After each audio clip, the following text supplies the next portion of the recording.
로마서 1장 18절로 23절 우리 같이 교독하시겠습니다. 제가 한 절 읽고 여러분들 읽으세요. 하나님의 진노가 불의로 진리를 막는 사람들의 모든 경건하지 않음과 불의에 대하여 하늘로부터 나타나나니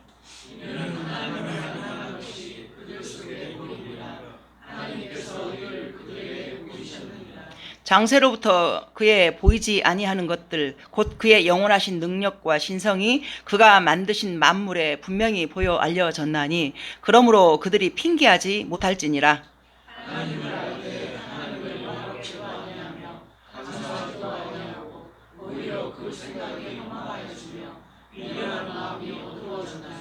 스스로 지혜 있다 하나 어리석게 되어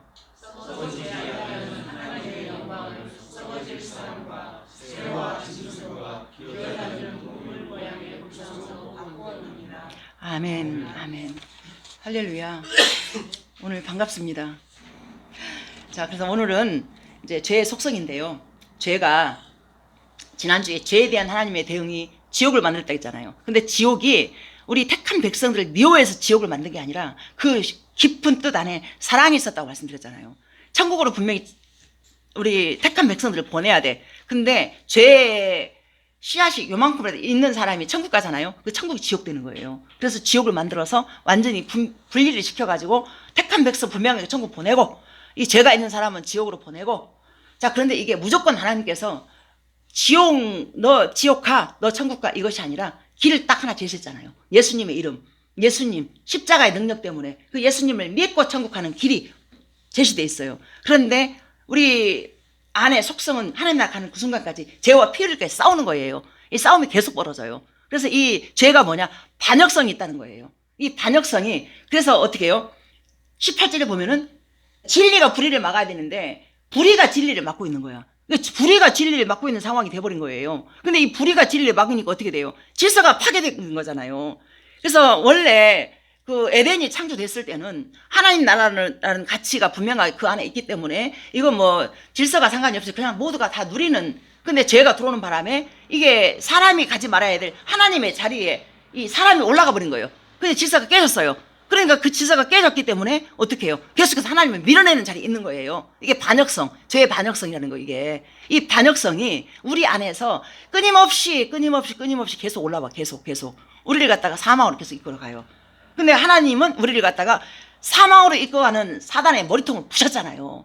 근데 이 땅에 있는 동안에는 사단의 머리통을 부신 예수님이 보이는 게 아니라 끊임없이 내 마음 안에서 이 죄를 우리가 죄를 지어서 죄인이 아니라 죄를 지을 수밖에 없는 죄의 씨앗이 우리 안에서 꿈틀댄단 말입니다. 이것을 우리가 힘으로 못 이기는 거예요. 예수님의 이름을 부르면서 승리하신 예수님. 그래서 제가 부활주일에 설교가 그랬잖아요. 이미 승리하신 주님을 향해서 그 바울이가 외치잖아. 사망아 너희 쏘는 것이 무엇이냐? 올 테면 와라. 이게 죽음도 이겼다 이거예요. 당당하다. 그 다음에 두 번째가 뭐였어요? 승리를 주신 하나님께 감사하자. 이게 승리는 우리가 잘 살아서 승리가 아니라 승리할 수밖에 없는 예수님의 이름이 있기 때문에 그 이름 때문에 승리했다. 이렇게 선포하는 거예요. 아멘입니까? 그래서 그 승리가 우리 안에 있고 그래서 이것이 이제 그 견시하여 흔들리지 말고 계속해서 주 안에서 힘써라. 그러니까 주의 일이라 하면 우리가 무슨 이렇게 와서 전도하고 뭐 이런 것만 일이 아니고 우리가 각자 서 있는 자리에서 하나님의 사랑으로 사는 거예요. 어떻게? 안테나가 항상 하나님 앞에 있는 거죠.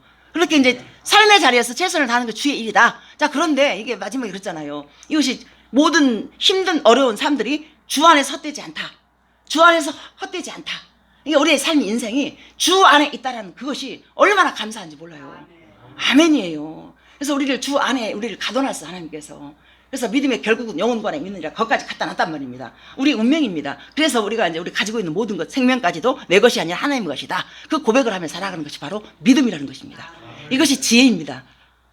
아멘 되어집니까? 아멘입니다. 우리가 그 소망이 있기 때문에 오늘도 살고 내일도 살고 계속해서 영혼까지 이어져가는 이 삶 여러분들 사모하십시오. 그래서 분명하게 이 표대를 향해서 부르심을 향해서 살아간다는 게 뭐냐면은 뒤돌아보지 않는 거예요. 소돔과 고모라가 망할 때 롯의 아내가 말하긴 뒤돌아봤잖아. 소음기도 했잖아요. 그래서 우리는 과거보다는 앞을 바라보면서 그렇게 힘있게 살아가는 우리 안에 예수님이라는 생명이 있기 때문에 그렇게 살 수밖에 없단 말입니다. 아멘. 근데 우리 안에 죄의 속성은 반역성으로 인해서 계속해서 우리를 갖다가 깨는 쪽으로 갑니다. 그래서 죄가 가진 이 속성은 근본적인 게 가장 큰 게 반역성인데요. 18절 다시 한번 보실게요. 18절 보실게요. 하나님의 진노가 불의로 진리를 막는 사람들의 모든 경건하지 않음과 불의에 대하여 하늘로부터 나타나니. 불의가 진리를 막는다고 그랬잖아요. 우리의 생명 안에 뿌려놓은 이 독성이 있는데 하나님의 이 일을 막는다는 거지, 이것을. 그래서 이제 쉽게 말해서 경찰들이 그 죄인들 이렇게 차로 막 이렇게 옮기잖아요. 그때 반역이 한 번씩 일어나잖아요. 죄인들이 갑자기 막 포순줄을 풀고 경찰을 결박하고 막 이런 사건들이 벌어지잖아요. 이렇게 된 거예요.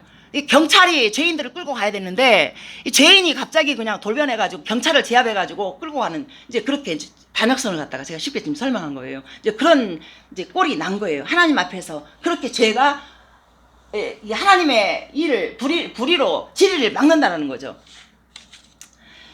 그래서 여기서 우리는 죄가 아주 반역적인 속성을 띠고 있다는 것을 발견할 수 있는 것입니다. 그렇다면 누구에 대한 반역일까요? 진리 곧 하나님께 대한 반역인 것입니다. 그리고 이 반역의 목적과 결과는 사랑과 기쁨의 교제의 대상으로 창조되었던 우리가 하나님 사이에 그 단절이 일어난 거예요. 하나님과 끊임없이 사랑과 기쁨의 교제의 대상으로 나아갈 수밖에 없는 우리를 갖다가 이 죄가 들어오는 바람에 단절시키는 단절. 그래서 죄는 우리의 존재의 목적을 빼앗아가 버렸고 우리의 모든 괴로움과 불행의 시작이 되어버리고 말았습니다. 그렇다면 이 죄의 가장 바탕에 있는 근본적인 이 반역성은 구체적으로 어떤 영역에서 어떻게 드러나는지 한번 살펴보겠습니다. 이게 영적, 종교적 타락이라고 합니다. 그래서 영적인 존재로 지어진 인간에게 있어서 처음 반역성이 드러나는 것은 바로 도덕성으로 드러나는데 이것이 첫 번째가 우상숭배로 드러나는 것입니다. 자, 우상숭배를 한번 보시겠습니다. 시편 115편 4절로 7절 우리 같이 한번 읽어보겠습니다. 시작. 그들의 우상들은 은과 금이요 사람이 손으로 만든 것이라 입이 있어도 말하지 못하며 눈이 있어도 보지 못하며 귀가 있어도 듣지 못하며 코가 있어도 냄새 맡지 못하며 손이 있어도 만지지 못하며 발이 있어도 걷지 못하며 목구멍이 있어도 작은 소리조차 내지 못하느니라. 아멘. 우상이 그래요. 사람들이 만드는 우상이 그렇게 이 글자 그냥 그대로 설명할 필요도 없어. 글자 그대로. 그래서 우리가 부처님을 믿는 사람을 보면 불상 크게 만들어 놓고 크게 만들면 무슨 능력 있는 줄 알고 더 크게 만들어 가지고 그냥 거기다 두고 사람들 절하고 막 그러잖아요. 근데 이렇게 보세요. 이 말씀대로 그대로 손이 있어도 만지지 못하고 코가 있어도 냄새 맡지 못하고 입이 있어도 말하지 못하고 눈이 있어도 보지 못하고 귀가 있어도 듣지 못하고 이게 또 목구멍이 있어도 작은 소리조차 내지 못하는 이 우상들. 이 우상들을 섬기고 사는 이 땅에 사람들이 얼마나 많습니까? 지능이 발달되고 사람과 비슷하다고 했던 침팬지나 원숭이들 보잖아요. 그들은 우상숭배하지 못해요.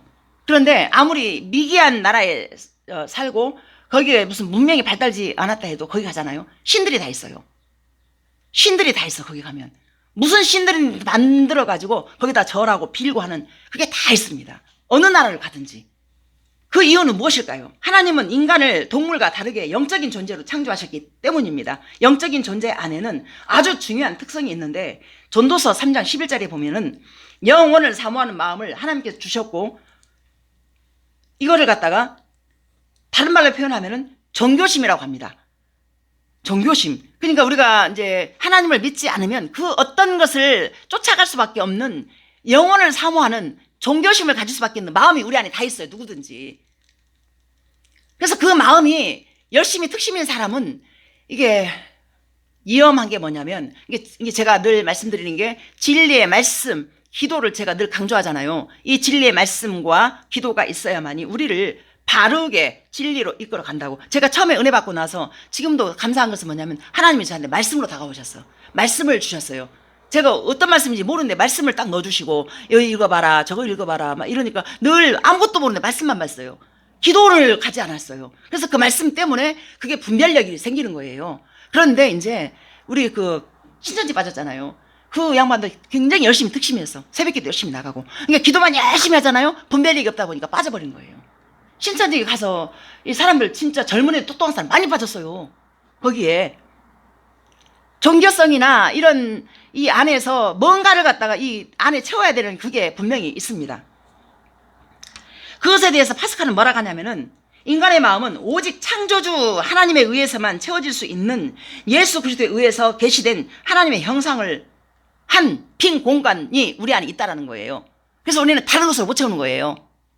다른 것으로 물질로 채우고 뭘 무슨 큰 건물 가지고 뭐 막 채웠잖아. 근데 가끔은 잘 사는 사람들 잘 사는 사람 나오잖아요. 왜요? 마음이 안 채워지니까. 근데 저는 가진 것은 없었지만은 마음이 채워지는 은혜가 저한테 늘 있었어요. 하나님 때문에. 그 은혜 때문에 이렇게 어디 가서 이런 고생했다고 그러면요 안 믿어요. 어떻게 그런 고생을 다 했냐고. 근데 하나님의 은혜가 바로 그런 거예요. 마음을 다른 것으로 안 채우고 하나님의 은혜로 말씀을 채우잖아요. 이게 채워지는 거예요. 그래서 어디 멀리 돌아다니면서 뭐 물론 기도원 가는 게 나쁘다는 게 아니에요. 그래서 골방 안에서 여러분들은 계속해서 말씀 읽으세요. 기도하세요. 이거예요. 말씀으로 채우잖아요. 우리 빈 공간 안에 말씀이 채우잖아요. 우리를 살게 하는 동력이 그 안에서 나오는 거예요. 그래서 말씀만 읽고 기도 안 하잖아요. 머리가 커져가지고 교만해져요. 내가 안다 이거예요. 어떤 분 한 분 그래서 저 누구를 갖다가 이렇게 가르치는 목사님을 향해서 일어서가지고 삿대질하면서 막 가르쳤잖아. 하고 난리가 났잖아요. 교회에서 한 번. 말씀을 갖다 노마스를 달달달달 다 외우고요. 말씀을 쫙 다 해버려요. 근데 그분이 목사님이 잘못 가르쳤다 이거야. 그래서 일어서가지고 막 목사님 막 앞에서 막 이래갖고요. 그렇게 돼버려요. 그래서 말씀과 기도는 같이 가야 돼요.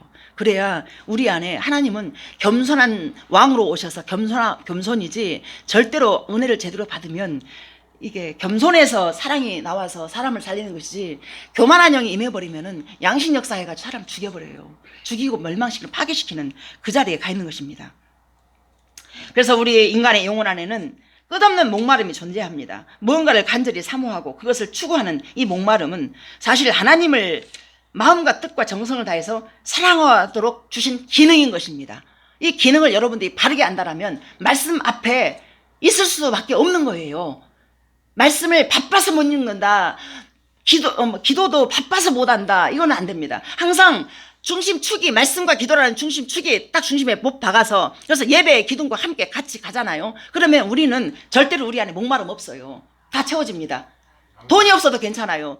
뭐 일이 안 돼도 괜찮아요. 물론 그렇게 하게 되면 다 따라오겠지만은 먼저는 말씀과 기도와 예배랑 같이 이렇게 그래서 예배의 자리에서 말씀과 기도가 같이 가잖아요. 그러면 전도는 그냥 되어지는 거예요. 내 삶이 그러기 때문에. 자, 그런데 여기서 특히 독이 뿌려져 버렸다는 우리의 이 마음, 하나님을 향한 목마름은 남아있는데 하나님을 밀어내버리고 싫어하게 되었고 그래서 그 자리에 대신할 다른 것들이 필요하게 된 것입니다. 로마서 1장 19절 보세요. 이는 하나님을 알만한 것이 그들 속에 보임이라 하나님께서 이를 그들에게 보이셨느니라. 그래서 인간은 하나님을 부정할 수 없습니다. 위대한 자연을 대할 때도 인간은 그 자연에 알 수 없는 경외심을 느끼고 신으로 섬기지 않습니까? 큰 나무 갖다 놓고 신이라고 거기다 이렇게 당산나무 만들어 놓고 절하잖아요. 저 큰 나무가 어떻게 절을 수 있냐. 신이라고 그러고 사람들이 옛날에 다 그랬잖아요. 알아서 알고 그랬습니까? 모르고 그런 것이지. 나보다 크고 위대하면 다 신으로 보이는 거예요, 그냥. 인간의 이 비어진 마음 안에. 그래서 이러한 영적인 기능이 있고 또 하나님을 알만한 것이 핑계할 수가 없이 보임에도 불구하고 로마서 1장 21, 23절 보세요. 21, 23 하나님을 알되 하나님을 영화롭게도 아니하며 감사하지도 아니하고 오히려 그 생각이 허망하여지며 미련한 마음이 어두워졌나니 스스로 지혜 있다 하나 어리석게 되어 썩어지지 아니하는 하나님의 영광을 썩어질 사람과 새와 짐승과 기어다니는 동물 모양의 우상으로 바꾸었느니라.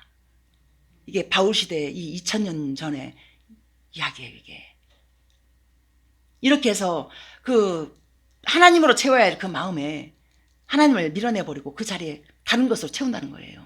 여러분 우리들 안에 그 마음이 없습니까? 뭐 옷으로 채워야 되고 또 뭔가 더 좋은 것으로 뭐 물질로 또 성공으로 막 이런 것들 하나님으로 채우면 나머지 것들은 따라온다는 것 여러분 기억하십시오. 그래서 이것을 아신 하나님께서는 이스라엘 택하여 율법들을 핵심적으로 압축된 10계명을 주실 때 그중 처음 2계명을 우상숭배 금지 계명으로 두셨습니다. 다른 신을 두지 말라. 우상을 만들지 말 것. 그러나 이스라엘 백성들은 하나님께서 그렇게도 경고하셨던 우상 숭배를 끊을 수가 없었습니다. 그래서 존 칼비는 인간의 마음은 우상을 만드는 공장이다 라고 그렇게 말을 했습니다. 그렇다면 이 우상 숭배의 이면 배우자, 이 배우가 어디 있는지, 이거 우리가 죄를 짓는갑다, 우리가 우상 숭배하는갑다 그러지만 이 배우가 있습니다. 이것을 우상 숭배의 배우를 깊이 들어가면은 자아 숭배로 드러납니다. 우리는 우상 숭배가 단순히 신을 사랑하는 마음에서 비롯된 것인 줄 알았습니다. 그런데 성경은 그 근원이 도리어 자아 사랑임을 말해주고 있습니다. 골로새서 3장 5절 보세요. 그러므로 땅에 있는 지체를 죽이라. 곧 음란과 부정과 사욕과 악한 정욕과 탐심이니 탐심은 우상 숭배니라. 아멘. 자, 우상 숭배인데 이 탐심 또 정욕, 음란 이런 것들이 자아 숭배라는 거예요. 그래서 우상 숭배가 탐심으로부터 비롯되었다는 말인 것입니다. 신을 사랑해서 그들을 섬기는 열심히 뛰어나서 우상 숭배를 하는 줄 알았습니다. 자, 그렇지만 실상을 파헤쳐 보니 인간이 우상을 섬기는 것은 사실 자신의 탐심, 즉 자아 숭배를 하기 위해서 신을 이용해 왔던 것입니다. 그래서 우리가 하나님을 믿는다고 해도 하나님을 위해서 우리가 뭘 하는 것 같지만은 끝내 예수님의 이름으로 그 이용해서 내가 성공하려는 그러한 마음도 우리 안에 있다라는 것입니다. 예수님의 이름으로 성공하려는 그러한 그 탐심, 그러한 욕심, 악이 우리 안에 있다라고 합니다.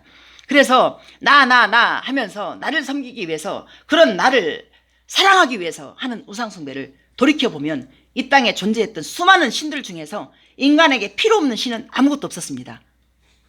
농경시대에서는 농경신이, 전쟁에서는 전쟁신이, 평화로운 시대에도 온갖 종류의 정욕의 신을 만들어 섬겼습니다. 고대 농경사회의 대표적인 우상으로는 바알과 아세라가 있었습니다. 성경에서 등장하는 이 신들은 하나님의 백성 이스라엘을 끊임없이 넘어지게 하는 하늘과 땅의 신이었습니다. 하늘이 비를 내리고 땅이 곡식을 내야 하는, 그래서 그렇게 해서 먹고 살았던 그 시대에 사람들의 모든 관심은 어떻게 하면 하늘과 땅의 신을 감동시킬 수 있을까였습니다. 이 신들은 자극돼야만이 성전에 이 자극되는 그런 것을 보여줘야만이 하늘에 비를 내리고 땅에 곡식을 낸다 해가지고 이 사람들이 자신의 정욕과 자신의 그런 부끄러운 짓들을 통해서 자극시킨다고. 그래서 그 성전의 창기와 창남을 둬가지고 그렇게 합리화하면서 변명하면서 자신들의 그런 정욕을 추구하고 부끄러운 짓들을 했다는 것입니다. 몰렉을 섬긴다고 할 때는 자신의 탐욕을 채우기 위해서 자기 자식을 불 가운데로 걷게 하면서 인신 제사까지 드렸습니다. 신의 숫자만 3억이라고 하는 힌두교에서는 개, 소, 돼지, 닭, 무슨 모든 짐승들을 갖다 다 신으로 우상화 돼버렸고, 심지어 쥐까지도 다 신이 되어버렸습니다. 날아다니는 파리까지도. 만물의 영장으로 부르는 인간이 굶어 죽는 아이들을 방치하면서도 쥐 성전에 가보면은 먹을 것이 시글시글하고 쥐를 섬긴다고. 이것이 얼마나 큰 악 중의 악인지. 이러한 우상 숭배는 우리나라에서도 많이 찾아볼 수 있었습니다. 정한수를 떠놓고 새벽 일찍부터 목욕을 재개하고 빌었던 옛날 우리 엄마. 근데 그 안에 들어가 보면은 우리 엄마의 그런 모습은 자식을 향한 사랑. 생일 때마다 항상 아무리 쌀이 없어도 시루떡을 꼭 해가지고 그렇게 해서 받쳐놓고 빌어요. 그리고 제가 기억나는 게, 제가 어렸을 때 많이, 지금은 여러분도 안 믿으시겠지만 제가 빈혈이 많았어요. 빈혈 있고 막 어지럽고 막 뭐가 보인다고 그러면 엄마가요, 바가지를 갖다 씌워놓고 칼 갖다 놓고 팥 갖다 뿌려. 그랬었어요. 팥이 귀신이 무서워해서 귀신 들렸다고. 그래갖고 씌워놓고 차은방에 앉혀놓고 팥을 막 뿌렸어요. 뭐라고 하면서 뿌렸어. 근데 그때 기분이 어쩐지 몰라도 그거 하고 나면 좀 낫는 것 같은. 그러니까 우리 엄마가 해놓고 이제 괜찮지 그러고. 그래서 선앙당 나무라 불리는 그 나무에 오색 찬란한 색으로 칭칭 감아놓고 그 큰 나무를 향해서 절하고 빌기도 했습니다.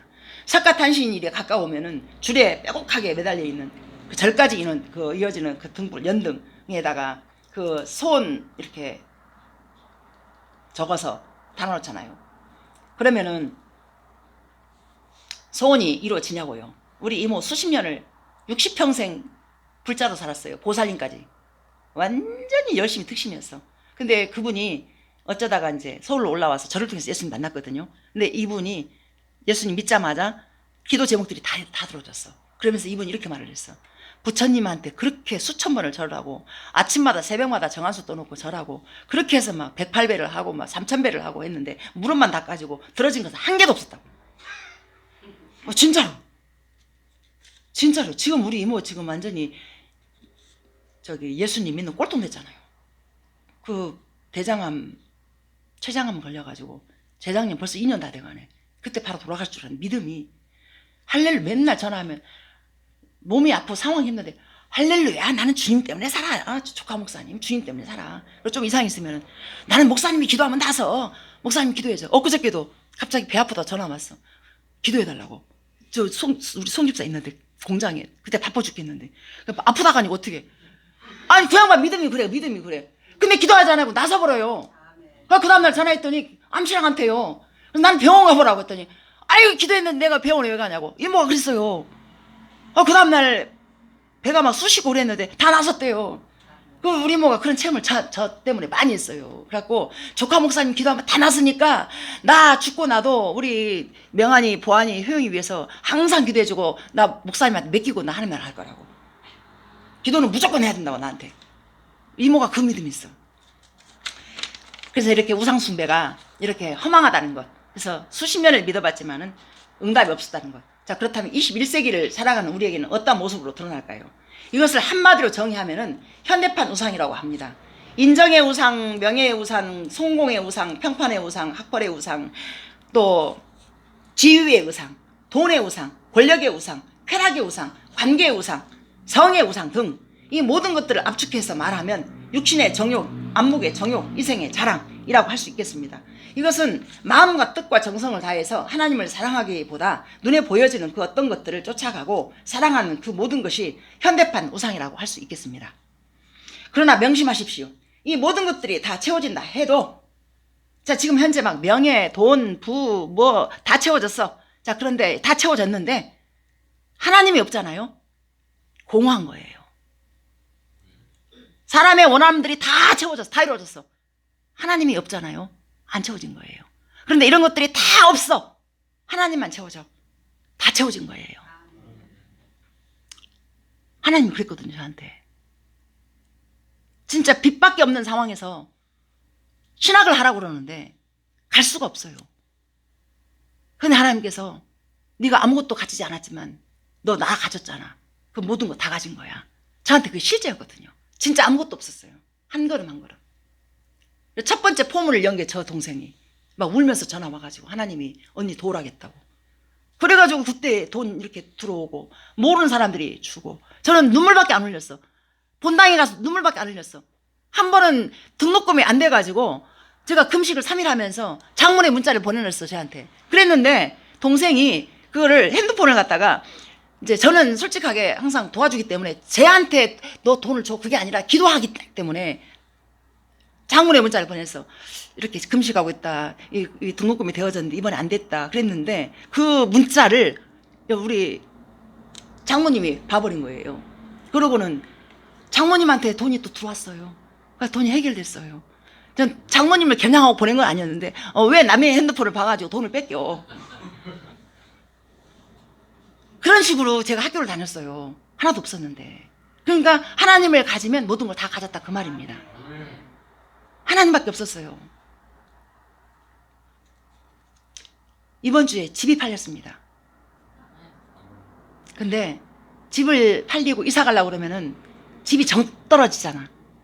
희한하게 제 마음이 울컥하면서 집 떠나오려는 내 마음 안에 감사가 나오는 거예요. 터지는 거예요. 그 집에서 몸부림하고 싸우고 지지고 볶고 했던 그 세월이 보이는 게 아니라 하나님 나를 어떻게 이끌어 왔는지 그 눈물이 제가 보이는 거예요. 그래서 집이 너무 좋은 집에 살았구나. 너무 좋은 집을 하나님이 주셨구나. 내가 그걸 놓치고 살았구나. 제가 회개를 했습니다. 여러분 지금 살고 있는 집이 최고의 집인 줄 알고 믿으시고 그렇게 복되게 사십시오. 돌아서니까 하나님의 은혜가 거기에 쏟아 부어놨더라고. 그래서 우리 집 산 사람 정말 복 있는 사람이다 라는 생각이 들더라고요. 집 팔려서 내가 속이 시원하다가 아니라 아이고 이렇게 좋은 집을 내가 모르고 살았네. 너무 감사하네 하나님. 그 감사밖에 안 나오는 거예요. 우리 인생이 감사로만 하나님을 영화롭게 한다고 그랬잖아요. 어떤 환경과 상황에 처했든지 감사하시면서 감사로 채우잖아요. 모든 게 다 부여지는 거예요. 아멘. 그래서 에베소 2장 1절로 3절에 보면은 자 보세요.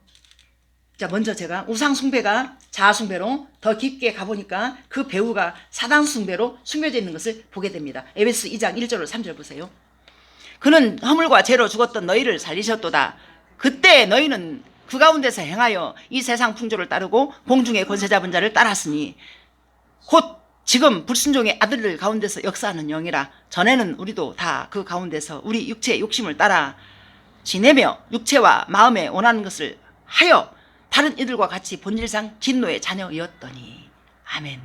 자, 본질상 진노의 자녀였다. 죄와 허물로 죽었다. 그런 너희를 살렸다. 그래서 병든 자아의 이 욕심을 따라 마음과 육체가 원하는 짓을 하는 본질상 진노의 자녀 짓을 해왔는데 알고 봤더니 이 일의 배후에는 더 큰 음모가 숨겨있던 것입니다. 불순종 아들들 가운데서 역사하는 영이 누구입니까? 바로 사단인 것입니다.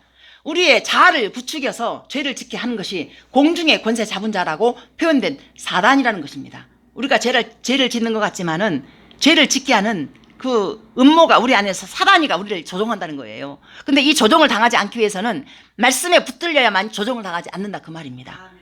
말씀 읽고 기도해야 하나님의 영이 그 안에 부어져서 우리로, 제가 말했잖아요. 저는 조금만 뭐 제가 하면 제가 완벽해서가 찔림 때문에 내가 살 수가 없다고. 뭘 하고 나면 찔려서 이거를 갖다가 토해내야 돼 하나님 앞에. 아유 하나님 내가 이렇습니다. 그러면 바로 그래서 하나님께서 하나님이여 정한 마음 창조하시고 정직한 년 새롭게 하소서. 다윗이 가장 무서워했던 것이 자기가 내게 무슨 악한 행위가 있나 보시고 나로 하나님의 그 길만 걷게 하소서. 다윗이 그렇게 고백하잖아요. 그래서 우리 안에는 그런 완벽함이 없어요. 그러나 정직하게 하나님 앞에 나아가는 그것, 이것이 바로 죄를 돌이키는 것, 이것이 바로 성도들의 옳은 행실, 이것이 바로 세마포옷을 입을 수 있는 자격이 주어지는 그 어린 양의 혼인잔치에 초대된 그런 자격이 주어진다는 거예요. 우리가 무슨 성교 많이 하고 무슨 헌금 많이 하고 전도 많이 하고 뭐 많이 하고 이런 것 다 옳은 행실이 맞아. 그러나 진짜 옳은 행실은 우리가 우리 안에 죄를 깨닫고 돌이켜서 내가 죄인 맞습니다. 하나님 나를 불쌍히 여주시고 나를 도와주십시오라는 그 자리에서 손들었을 때 이것이 바로 가장 하나님께서 기쁘시게 받으시는, 그래서 이 땅에 보내신 예수님의 십자가의 목적이 바로 그런 거에 있는 거예요. 돌이켜서 너희 지옥 가지 말고 내가 이뤄놓은 십자가의 길 천국으로 가. 너네 글로 가면 돼. 그런데 사단은 끊임없이, 사단의 뜻이 뭔 줄 아십니까? 하나님과 멀어지게 하다. 이게 아람어로 이 뜻이 그렇게 돼 있어. 그럼 멀어지게 하는 건 뭐예요? 그건 우리의 영혼을 도둑질하는 거예요. 그 임석수 목사님이 엊그저께 그 말씀 하시더라고. 사단은 우리의 영혼을 훔쳐가는 자라고. 이게 맞더라고요. 영혼을 도둑질해 가요. 근데 영혼을, 사단이가 우리가 조종당하잖아요. 영원을 뺏기는 거예요. 영생을 뺏기는 거예요. 그래서 우리는 어찌하든 근신하고 깨어서 기도하라 했잖아. 이 사자가, 우는 사자같이 사단이가 너희를 삼킬자를 찾아 두루다니면서 너희를 쫓아다닌다고. 삼킬자를 찾아다니면서. 그러니까 다른 것이 없어요. 말씀 읽고 기도하면서 무장하는 거예요. 말씀 봐야 돼요. 이건 누굴 위해서가 아니라 나 자신의 영혼을 위해서 말씀 봐야 돼요. 말씀 많이 보는 교회가 건강한 교회예요. 말씀이 살아 역사를 해야 그 교회가 부흥을 해도 건강하지. 말씀이 없잖아요. 뿌리가 뽑혀져 가지고 서로 싸우고 분쟁하고 막 패갈라지고 막 난리가 아니에요. 말씀이 들어가야 건강한 교회가 되는 거예요. 말씀이 들어가야 건강한 성도가 되고, 말씀이 들어가야 건강한 교회가 되어서 사랑으로 사는 믿음을 가지고 하나님의 눈과 마음과 관점을 가지고 서로가 이렇게 정죄 판단이 아니라 넘어져 있는 성도를 향해서 이렇게 세우는 그런 건강한 교회가 되는 거예요. 우리가 그 자리로 가야 돼요. 아멘, 맞습니까? 그래서 여러분, 단순하게 이렇게 사단이 멀어지게 하는가 보다라고 생각하면 안 됩니다. 우리는 하나님과 멀어지면은 영생 영혼을 놓치고 마는 것입니다. 그래서 성경 말씀은 그대로 도둑이 오는 것은 죽이고 멸망시키고 파괴시키면 우리를 하나님과 멀어지게 해서 지옥으로 가게 하는 그 사명을 충실히 감당하고 있는 것이 사단이에요. 다시 한번 정리합시다. 죄의 속성은 반역성을 가지고 있는데요. 우상숭배로 드러나고 그 우상숭배는 자아숭배이며 자아숭배는 곧 사단숭배인 것을 성경을 통해서 정리가 되어졌습니다. 따라서 우리가 자아추구를 한다라는 말은 곧 사단의 앞잡이가 되어서 하나님께 반역자 노릇을 하는 셈이 되는 것입니다. 자아 추구가 무엇입니까?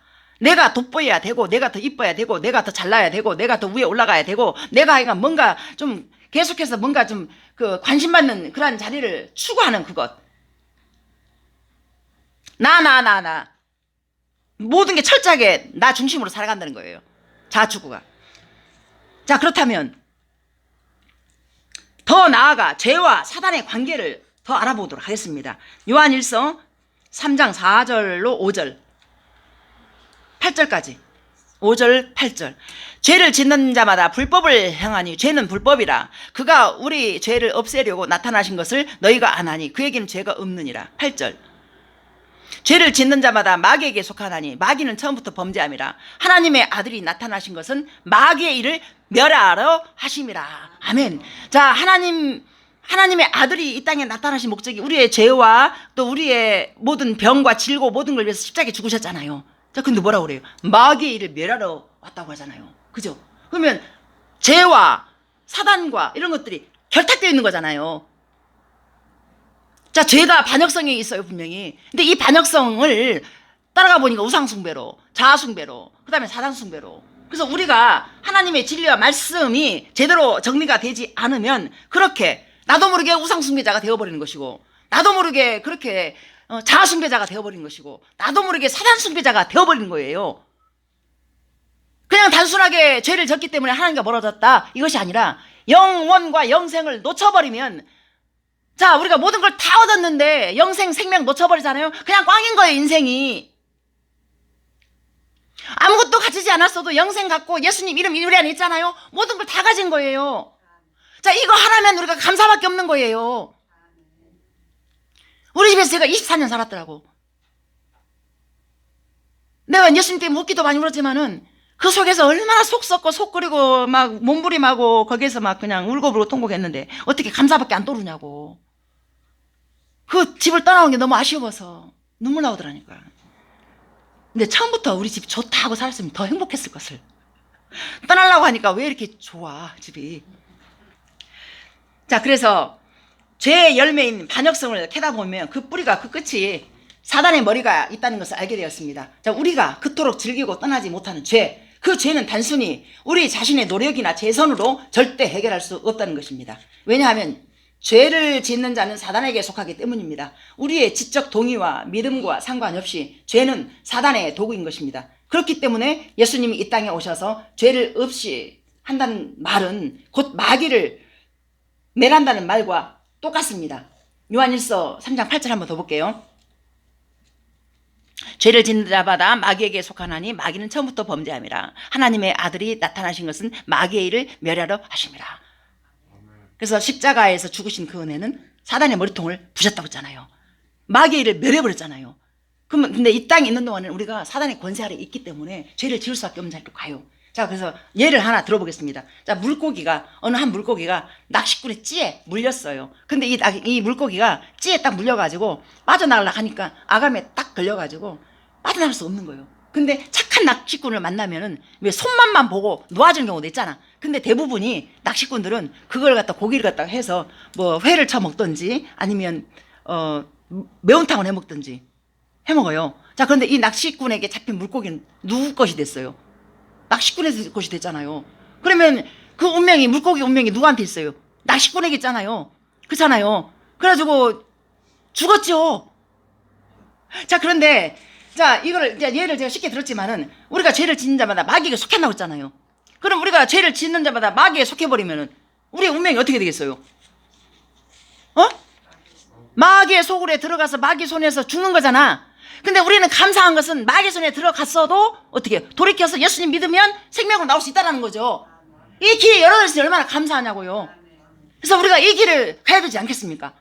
여러분들은 모두가 다 제가 항상 건강의 복, 장수의 복, 믿음의 복, 형통한 복, 물질의 복 해서 막 100살까지 우리 성도를 건강하게 살다가 모두가 다 천국 가게 해주세요. 제가 하루에 2번씩 기도해요, 여러분들 위해서. 왜냐하면 우리가 성도가 줄어들면 안 되니까. 어찌하든지 오랫동안 사셔서 새벽일수록 성도가 더 많아져가지고 건강하게 살면은 그렇잖아요. 아파서 머리 살면 안 되고 건강하게 살다가 그렇게 되기를 기도합니다. 자, 그래서 이처럼 죄를 짓는 자마다 마귀에게 속하고 마는 것입니다. 그렇기에 죄에서 벗어나려면 우리를 지배하고 있는 사단의 세력을 무력화시키고 그 머리 권세를 깨뜨리지 않고는 길이 없다는 것입니다. 그래서 그 길을 알기 때문에 예수님이 오셔서 십자가에 죽으실 때 사단의 머리가 박살나 버렸어요. 그래서 그렇게 안 했으면은 우리는 길이 없는 거예요. 그냥 그저 우리는, 그리고 교회의 존재 목적이 없어요.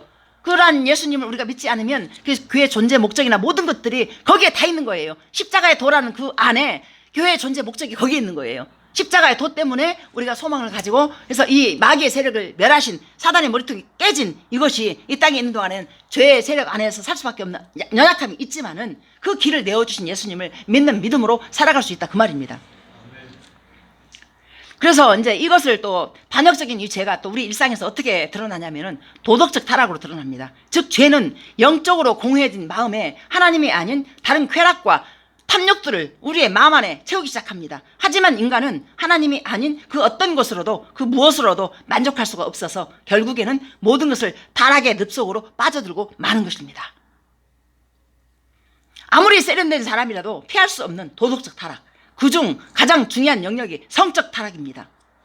우리의 인격에서 가장 중요한 성, 가장 소중하고 가장 가치 있게 쓰여야 할 이 성이 자기의 욕심과 만족을 충족하기 위해서 추악하게 사용되고 만 것입니다. 성적 타락, 로마서 1장 24, 25절 보세요.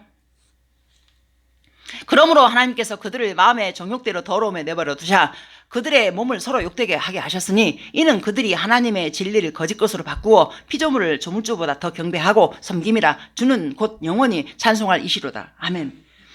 가장 소중한 선물인 성, 이 성이 타락할 때는 결과적으로 인격의 모든 것이 황폐해지고 맙니다. 그리고 사회의 가장 기본적인 기본 단위인 가정을 밑바닥까지 다 파괴시키는 그러한 놀라운 그러한 불행이 시작이 돼버리고 말지요. 그래서 이 성적 타락의 영향력은 온 인류를 무섭도록 타락하게 하고 있습니다. 성의 영향력이 이처럼 어마어마하기에 주님은 늘 성경에서 죄를 다루실 때마다 이 성적 타락을 빠지지 않고 말씀하셨던 것입니다. 세상으로부터 불러냄을 받은 우리라고 하는 이 에클레시아, 즉 교회에서도 어떠할까요? 교회 한 복판도 안전하지 않다는 것을 잊혀질만 하면 한 번씩 공경연하게 들려지는 뉴스를 통해서 목사님들 막 그냥 뭐 성추행했네, 뭐 어쨌네, 뭐 돈 때문에 어쨌네 타락해가는 목사님들도 있습니다. 그럴 때마다 참 목사인 저로서는 얼굴을 둘 수가 없는, 그래서 그런 타락한 그런 그 교회 안에 있는 그 모습들 제 입으로 이렇게 표현할 수가 없어요. 저는 복음학교에 13번을 갔잖아요. 거기에 목회자 복음학교를 갈 때마다 목회자들이 나와서 친히 자신의 죄를 고백하는 코너가 나와. 거기에 자신의 죄를 고백하잖아요.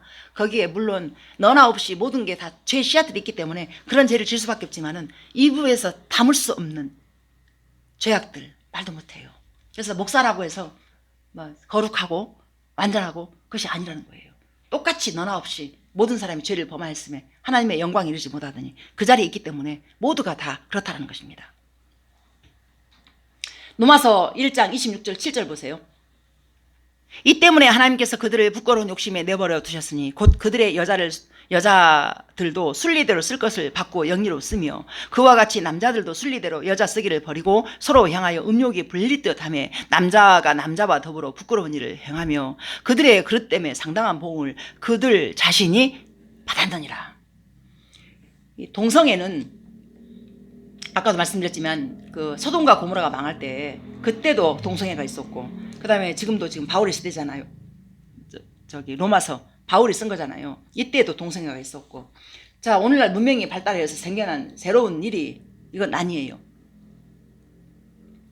21세기에서도 여전히 변하거나 개선되지 않는 죄의 속성인 것입니다. 자, 미국에서는 이미 동성결혼이 합법화되어 가지고 심지어 영국 성공회에서는 동성애자들을 성직자로 임명하는 일까지 벌어졌습니다.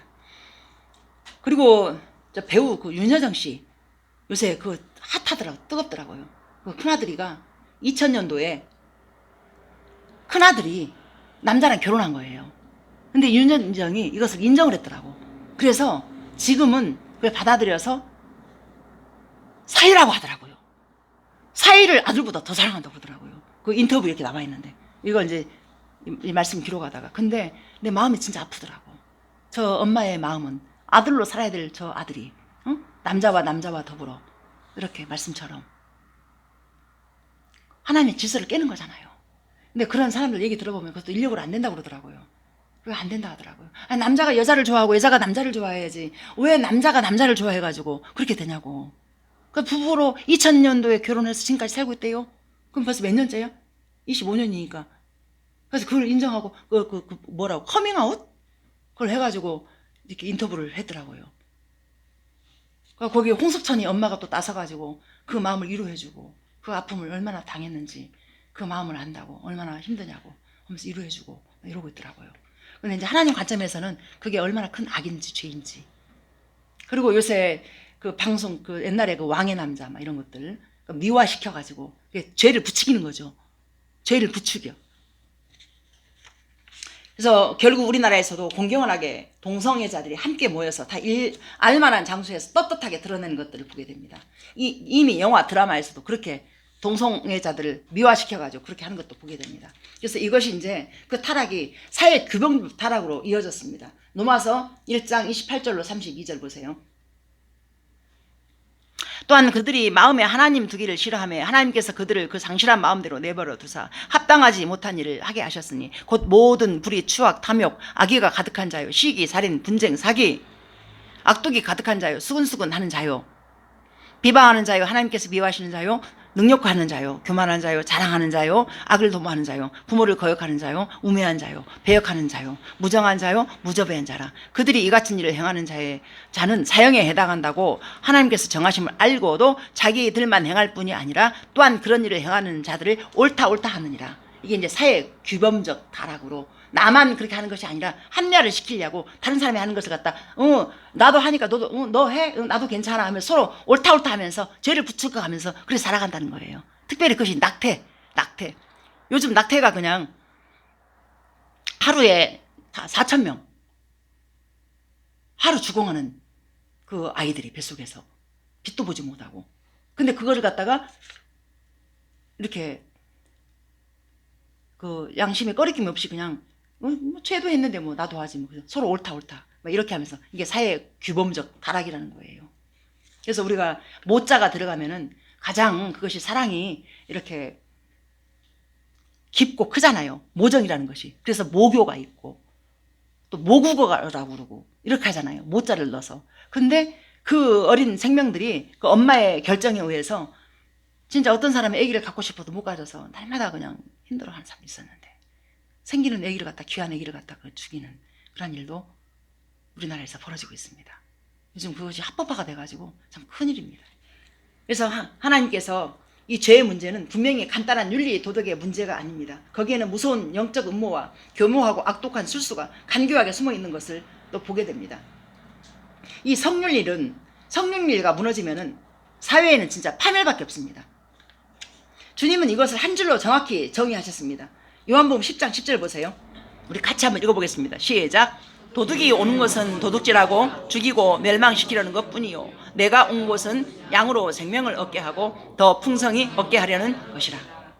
아멘. 자, 분명히 말씀하고 있잖아요. 도둑은 우리를 파괴시키니 하나님 사단이니까 멀어지게 하고, 근데 양으로 오신 예수님은 어떻게 해요? 그 생명을 있잖아요. 영원으로 영생으로 계속 있잖아요. 근데 이것을 우리가 이 땅에 있는 동안에는 분별력이 없어요.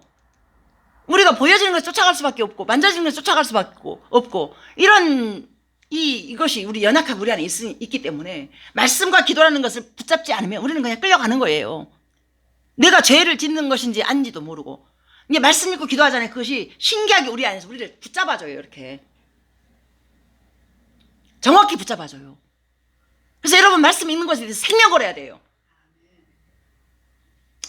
사수해야 돼요. 그 자리를. 근데 말씀 읽으려고 하잖아요. 그러면은요, 뭐 전화가 안 오든 전화가 오든지 아니면 뭐가 이상한 생각이 나가지고 아이고 그 생각나고 또 해버리고 막 이러잖아요. 근데 그것을 딱 결정해서 딱 핸드폰도 꺼버리고 딱 집중해야 돼. 그래야 말씀이 읽어지는 것이지 안 돼요. 그래서 이 무섭고 지긋지긋한 죄의 사슬을 끊고 죽음의 권세에서 사랑의 아들의 나라로 사망에서 영생으로 옮겨놔 주신 우리 예수님을 찬양합니다. 이 죄의 음모와 실상을 밝히 드러내 주시는 주님을 찬양합니다. 제가 말씀 한 절 읽겠습니다. 로마서 6장 23절인데요. 죄의 싹은 사망이요 하나님의 은사는 그리스도 예수 우리 주 안에 있는 영생이니라. 아멘. 기도합니다.